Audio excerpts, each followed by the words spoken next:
you could make it over today. Yeah, I was really worried.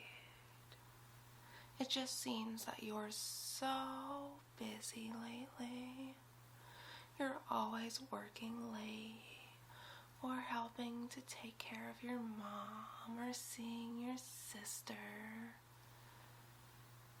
Well, I know that you still make time to see me every day, but the window isn't always as large as I would like it to be, you know?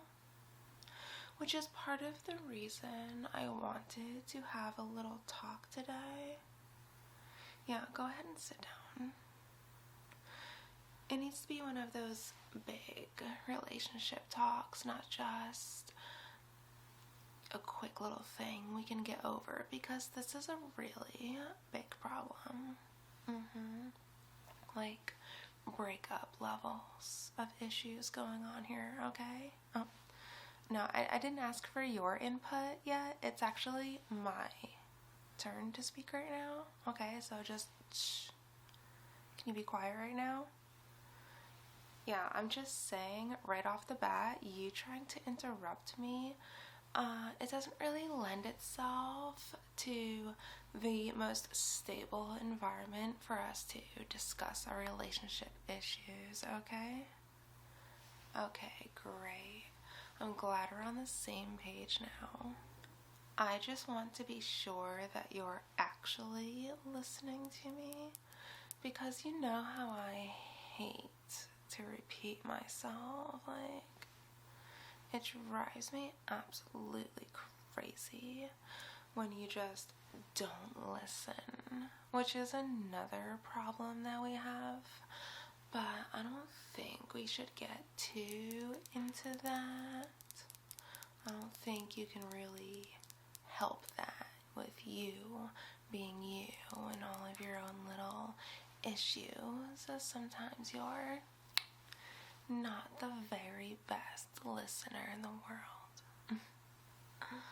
No, my issue comes more from your general treatment of me.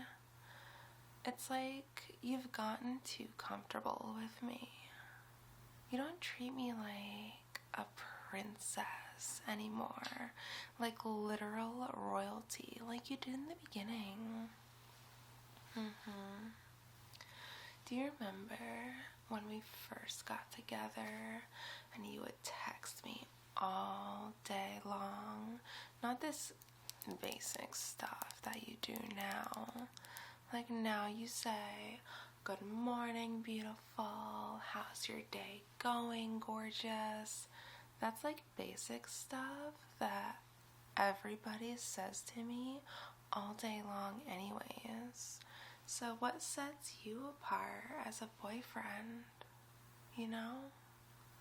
It just doesn't make sense. Like, my coworker Ken says that stuff to me. He says, "Good morning, beautiful. How's your afternoon going, gorgeous? Can I get you anything from the coffee center?" And he's just a coworker. He's not a boyfriend or anything like you are. So how are you any different from Ken in that regard? You're just getting a little too comfortable, you know? You don't go above and beyond. And I get it. You're not my ex. You can't afford the things that he could.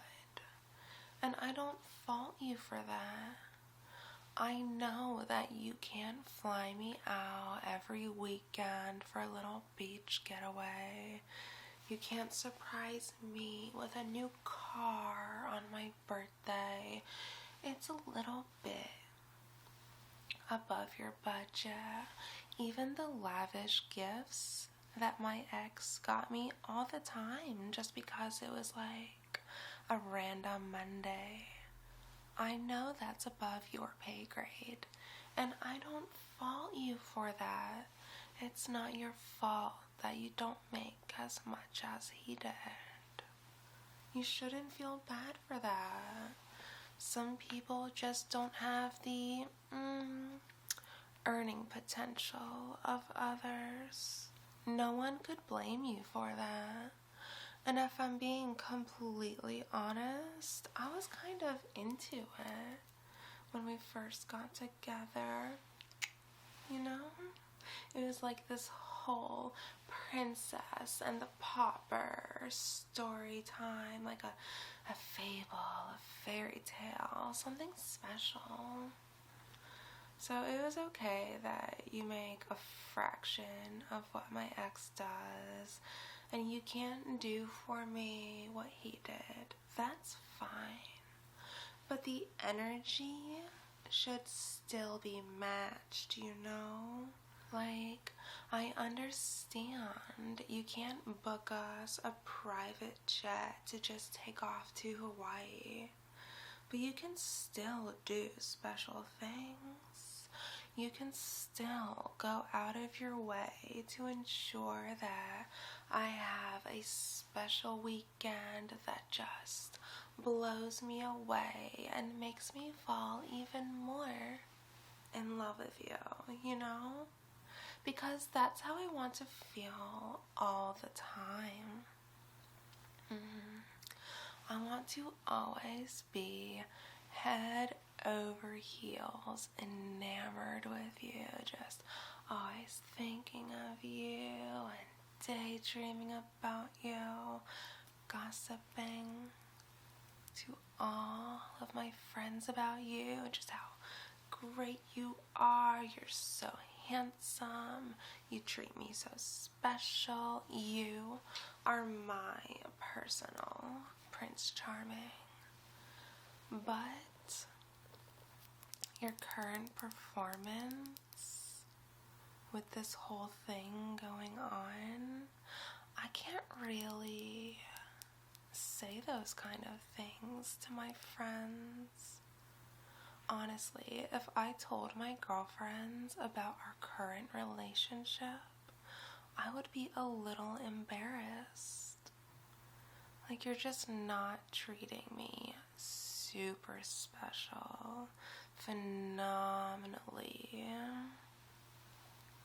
What could I even tell my girlfriends at this point? That you came over and did what special for me?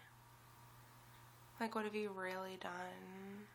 I get that you think your presence is a gift, your company is something nice, you know, you're giving me your time and everything else. But you could be doing more.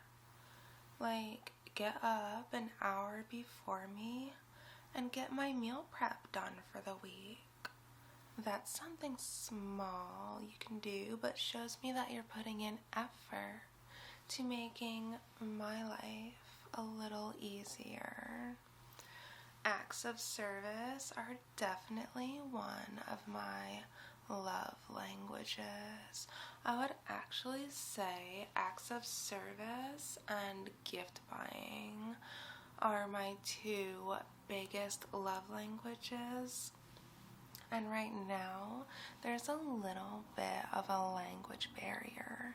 Or it's like, sure, maybe you can't afford to buy me flowers and a gift basket every single week, but what's stopping you from going out and picking your own flowers? Have you ever considered that? Like, it's even more personal than buying me flowers. Perhaps you can go out and pick me some flowers. Same with the gift baskets of, you know, fresh fruit. You know how much I love my fresh fruit in the mornings.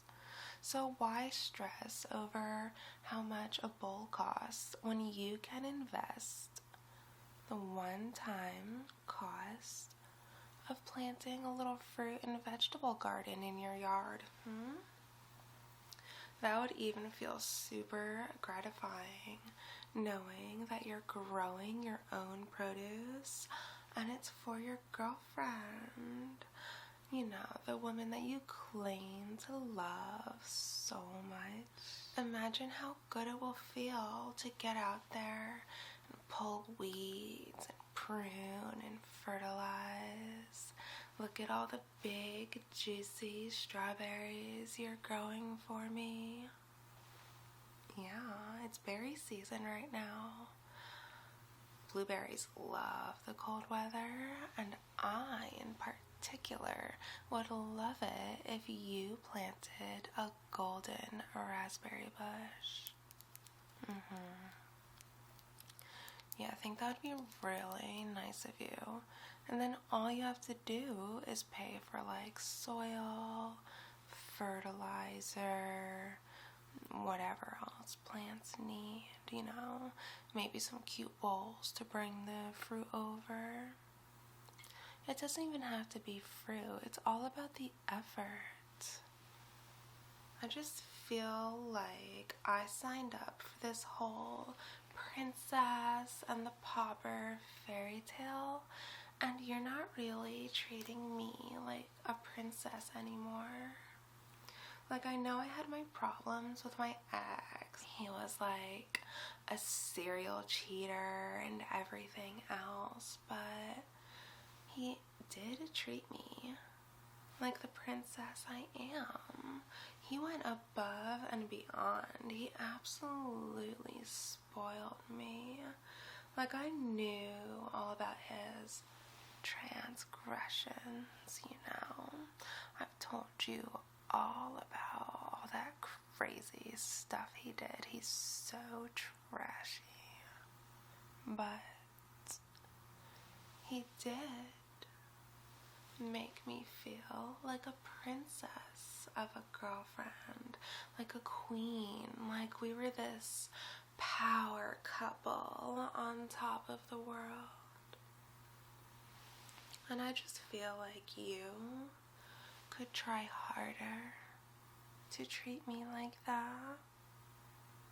Yeah. Because I've been treated like that before and I miss it. And I just feel like you are not reaching your full potential as a boyfriend. You could do more, try harder. I mean, with a little more effort, we could be the happiest couple in the world. Like, absolute couple goals. Everyone would be jealous. All you have to do is work harder. Ditch the pauper mindset and try adopting more of a prince mindset. Yeah. I don't want to like dangle anything over your head or make threats lightly, but I'm just kind of worried if you don't get it together, we're going to have to break up. Yeah. Because I can't stand to allow myself to be treated like this. It's not fair to me. I deserve somebody who deserves me. And if you can't step up to the plate, we're going to break up. So, can you do it? Can you be the boyfriend I deserve? You don't want to lose me, do you? No, you love me too much. You're obsessed with me. You want to be with me like forever.